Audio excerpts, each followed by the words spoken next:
Hi.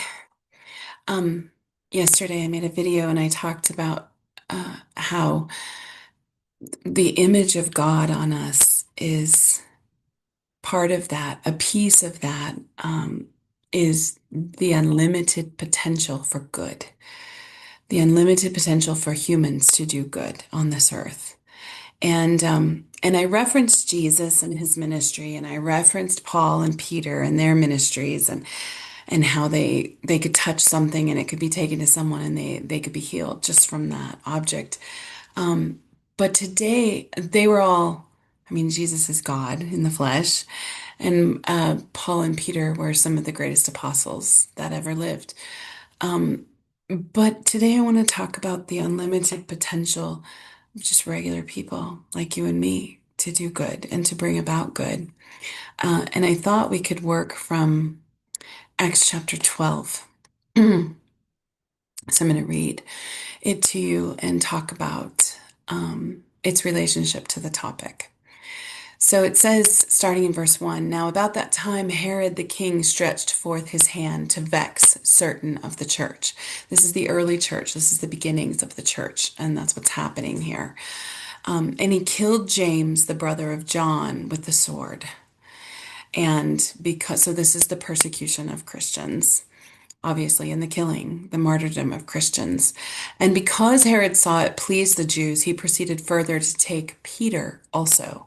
And these were during the days of unleavened bread. So it's during the Passover. He took Peter into custody, into prison. Remember, Peter is the guy that Jesus said, on this rock of your faith, Peter, I'm going to build my church. Peter started the early Christian church. But Herod took him and imprisoned him. And it says, and when he apprehended him, he put him in prison and delivered him to 4 quaternions of soldiers to keep him, intending after Easter to bring him forth to the people. Peter therefore was kept in prison. And when it says bring him forth to the people, I imagine, to to humiliate him, maybe give him lashes, and maybe even crucify him. Peter will eventually be crucified upside down, actually. But in this story, let's keep reading and see what happens. So he was gonna intending after Easter to bring him forth to the people. Peter therefore was kept in prison, but prayer was made without ceasing of the church unto God for him. So the church, we're not talking about a big church. It's not a mega church. This is the early church. This is a few people in their houses praying continually for Peter, praying continually, focusing on faith, focusing on the goodness of God, pushing themselves to really, really emphasize mentally, spiritually, the goodness of God and the goodness of Peter, in terms of the work that he was doing for the Lord. So, Lord, please, please free him, free this captive, that he may continue to do your good work.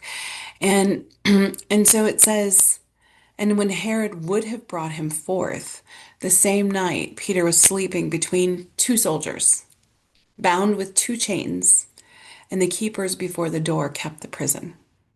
So they were bound and determined not to let him get out. He's sleeping between soldiers. He's bound with 2 chains, and there's guards guarding the doors. Okay.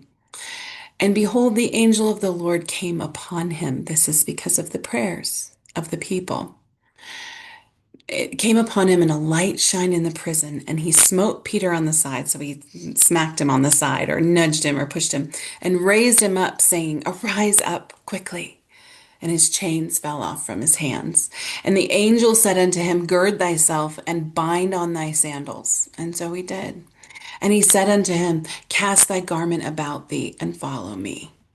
And Peter went out and followed him, and wist not that it was true, which was done by the angel, but he thought he saw a vision. He thought I must be dreaming this great dream that I get out of jail right now. He doesn't think it's really happening. When they were past the first and the second ward, they came unto the iron gate that leadeth unto the city, which opened to them of his own accord. And they went out and passed on through one street, and forthwith the angel departed from him. And when Peter was come to himself, like he shook himself awake, right? He said, now I know of a surety that the Lord hath sent his angel and hath delivered me out of the hand of Herod and from all the expectation of the people of the Jews, the leadership, the Jewish religious leadership that wanted to see Peter punished for spreading the gospel of Jesus Christ. He was delivered from all of that. And so when Peter had considered the thing, he's thinking it through and marveling at it. He came to the house of Mary, the mother of John, whose surname was Mark. That's John Mark. It's Mark in the Bible, where many were gathered together praying. And Peter knocked at the door of the gate, and a damsel came to hearken named Rhoda. And when she knew Peter's voice, she opened not the gate for gladness, but ran in and told how Peter stood before the gate.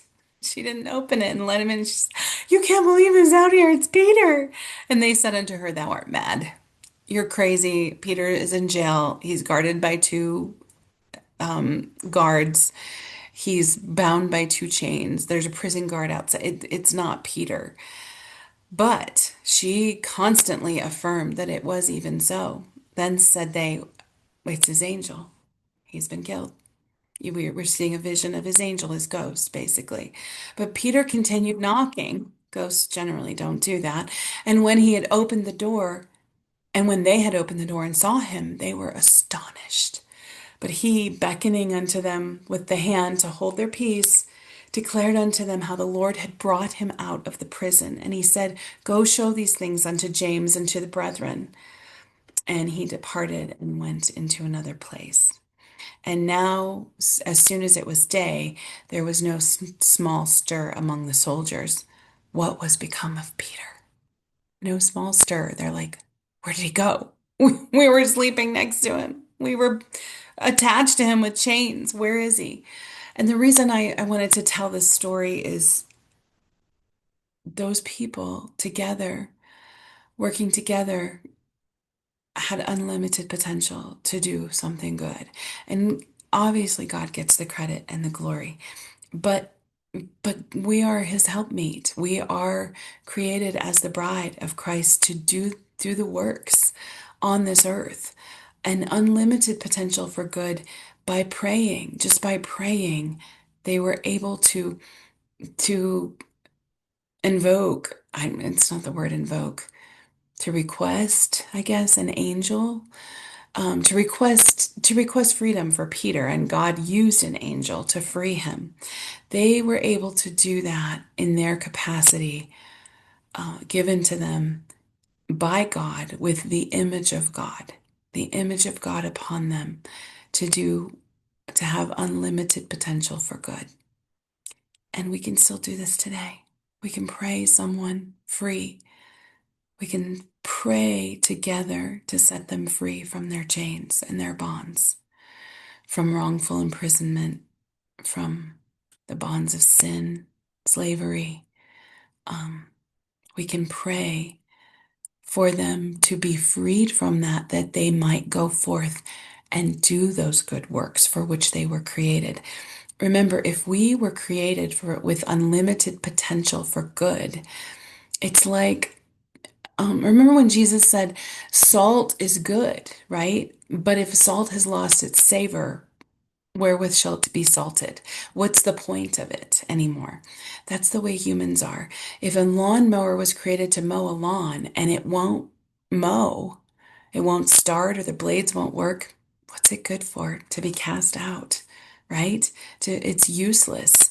If we are created in the image of God, who is good, to do good, with unlimited potential to do good, to free the most unlikely prisoners for freedom. If we have the capacity to do that in the Lord and we don't, what are we good for? If we were created to be lawnmowers and we won't mow the lawn, what are we here for? So we were created to do this, and we ought to be doing it as we were created, and we can genuinely move mountains like these people did. Hope that helps, encourages me. And I'm going to keep praying for the mountains in my life that I pray with all my heart and soul and might. would be moved. God bless you and keep you. Take care.